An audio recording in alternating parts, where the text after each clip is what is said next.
கேரளாவில் பகவதி அம்மன் கோயில் மகோத்சவம் திருவிழா களைகட்டியது. கேரள மாநிலத்தில் உள்ள கோழிக்கோடு, மலப்புரம், கண்ணூர், காசர்கோடு உள்ளிட்ட பகுதிகளில் கொண்டாடப்பட்ட இந்த திருவிழாவில் திரை என்று சொல்லக்கூடிய முன்னோர்கள் வழிபாடு செய்யப்பட்டது. இதில் எல்லா செல்வங்களும் வேண்டி தீப்பந்தங்கள் ஏந்தி வழிபாடு நடத்தினர்.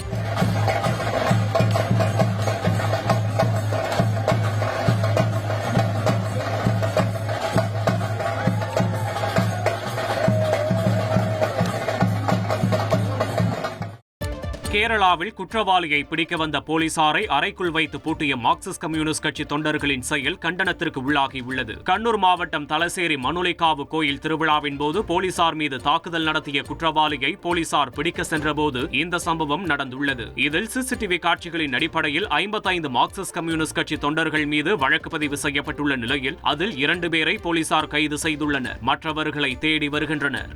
அலாவுதீன் நாட்டை காப்பாற்ற போராடும் சாமானிய இளைஞனின் சுவாரஸ்ய கதை தினமும் இரவு 8 மணிக்கு.